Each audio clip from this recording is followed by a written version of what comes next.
When discussing the propagation of electromagnetic waves, two formulas that will appear are the wavelength lambda equals 2 pi over beta and the wave velocity Vp equals omega over beta. If we don't use these formulas frequently, we may forget them quickly. But don't worry, even if we forget them, we can deduce them logically. All we need to remember is a times exponential 2 negative j beta x. To deduce why the wavelength lambda equals 2 pi over beta and the velocity Vp equals omega over beta, let's consider a voltage wave propagating in the positive x direction and whose phasor is a times exponential to negative j beta x power, and whose time domain response is a times cosine beta x minus omega t. First, we can draw a cosine wave on paper. At time t equals 0, the wave crests at x equals 0, and the phase of v of x is 0 at this time. Next, let's let the wave crest travel a distance of lambda to position x equals lambda. Since the wave has traveled one wavelength, the time is exactly one period of t, and the angle is exactly 2 pi radians rotated. So beta times lambda will be equal to 2 pi.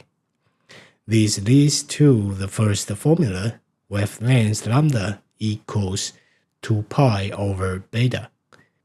It's evident that lambda is directly related to the transmission line property beta, since beta equals omega times the square root of LC, where L and C are the unit length, inductance, and capacitance of the line.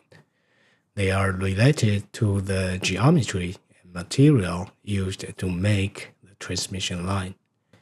Hence, different types of lines have different propagation constants, beta, which affect the wavelength of the wave on the line. Let's examine the wave velocity now. The time it takes for a wave to travel a distance of lambda is t.